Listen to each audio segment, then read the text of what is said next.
வணக்கம். எமது தாயகவாழ் உறவுகளுக்கு இனிய வணக்கம். கடந்த 24 மணி நேரங்களில் குவைத்திலிருந்து கிடைக்கப்பட்ட செய்திகளோடு உங்களை சந்திக்கின்றோம். வீடியோ பார்ப்பவர்கள் வீடியோவுக்கு லைக் கொண்டு கொடுத்துவிட்டு வாருங்கள். இன்றைய செய்திகள் எப்படி செல்கின்றது என்ற விவரங்களை பார்த்து விடுவோம். முதலில் இன்றைய நாளுக்குரிய நாணய பெறுமதிகளை பார்ப்போம். இலங்கை ரூபாவில் இன்றைய தினம் 950 ரூபாய் சென்று கொண்டிருக்கின்றது. இந்தியன் ரூபாவில் இன்றைய தினம் 281 ரூபாய் சென்று கொண்டிருக்கின்றது. ஆகவே இதில் சொல்லப்படுகின்ற பெறுமதிகளில் சிறு சிறு மாற்றங்கள் இருந்தால் கொமெண்டில் தெரியப்படுத்துங்கள். அடுத்தபடியாக குவைத்தில் இருக்கும் பழைய தினார், குவைத் நாணயத்தில் இருக்கும் பழைய தினார் தொடர்பான விவரங்களை பார்வையிட இருக்கின்றோம்.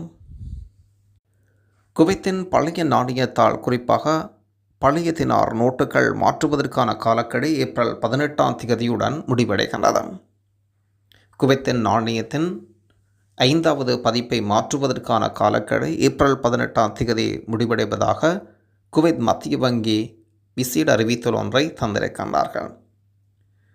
குவைத்தில் பழைய தினார் நோட்டுகள் வைத்திருப்பவர்கள் விசேடமாக இதை கவனத்தில் கொண்டு மத்திய வங்கி கட்டிடத்தில் இருக்கும் வங்கி கூடாரத்தில் நேரடியாக நோட்டுகளை மாற்ற வேண்டாம். இதற்காக சில நபர் தங்கள் தனிப்பட்ட அடையாள ஆவணத்தை சமர்ப்பித்து அதற்கான படிவத்தை நிரப்ப வேண்டாம் என்று சொல்லப்படுகின்றது.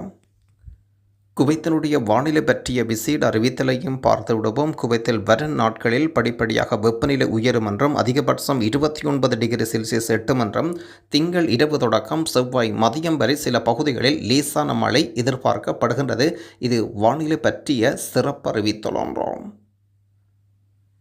குவைத்தின் சால்மியா மற்றும் ஹவாலி தீயணைப்பு நிலையங்களில் தீயணைப்பு குழுக்கள் ஞாயிற்றுக்கிழமை அதிகாலை சால்மியா பகுதியில் இருக்கும் மசூதியில் தீயை அணைத்து கட்டுக்குள் கொண்டு வந்ததாக அறிய முடிகின்றது. குறிப்பிடத்தக்க காயங்கள் எதுவும் ஏற்படாத நிலையில் தீ அணைக்கப்பட்டதாகவும் தீயணைப்பு சார்பாகவும் அதே நேரத்தில் குவைத் சால்மியா தீயணைப்பு வீரர்கள் சார்பாக செய்தி ஒன்று கிடைக்கப்பட்டிருக்கின்றது.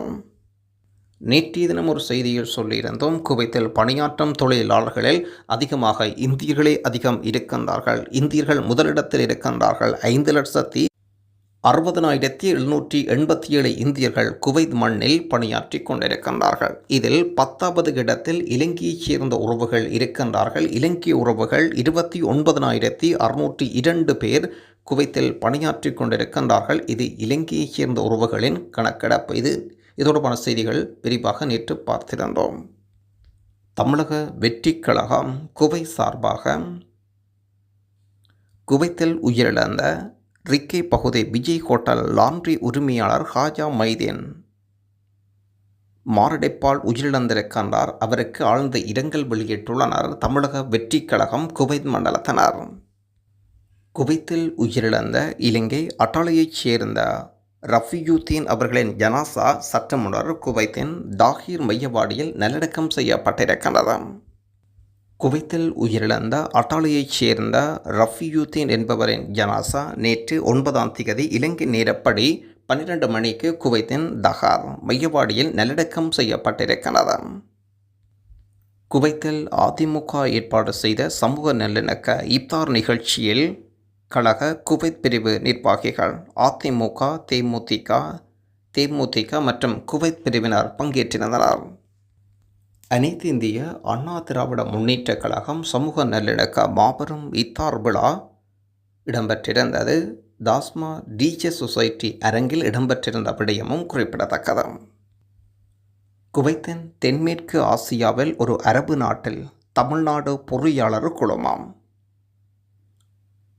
சர்வதேச பெண்கள் தின விழாவில் பெண்கள் என்ற ஆணிவேர் என்ற பெரும் தலைப்பில் உரை நிகழ்த்திய போது வெகு சிறப்பாக ஏற்பாடு செய்த விருந்தோம்பி நட்பு பாராட்டி அத்தனை தமிழ் நெஞ்சங்களுக்கும் எனது அன்பு உரித்தாகட்டும் என்று பதிவிட்டிருக்கின்றார் ரமேஷ் பாபு.